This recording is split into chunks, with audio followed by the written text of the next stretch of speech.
think the branding is very interesting. And that's the thing. We think about Kenya, for instance. What do we think about? Wildlife preserves and elephants.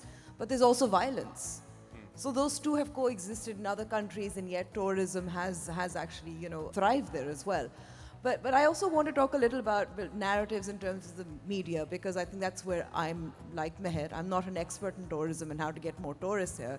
But I have had experience traveling the country as a reporter and working for an international media organization that often gets accused. I should have told the people that Amber had worked for several years with BBC, British Broadcasting. She had reported from several parts of Pakistan, then she worked with Dawn, then she worked with Hum, and now she's with Samaa. Yes, thank you, because I want to bring that experience in, and this is also a lesson for our ministers, honorable ministers who are sitting here. I used to do a lot of stories on history and archaeology as well while I was at the BBC. For instance, I'm going to talk about the sleeping Buddha in Bamala. I did a story on that because it was an amazing discovery. It was already there, but it was being preserved and uncovered, and the BBC was also very interested in covering it.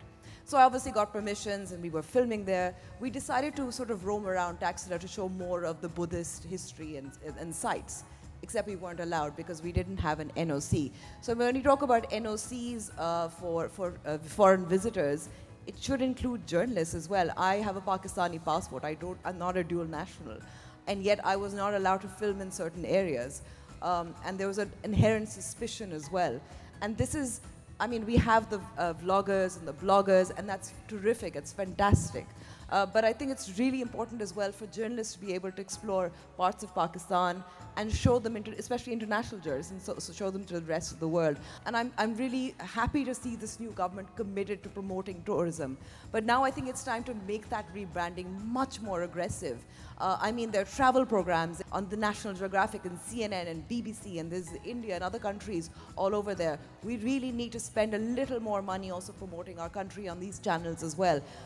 We also have to think about more innovative ways in which we can get more tourists here. So there's lots we can do. We just need to rebrand much more aggressively.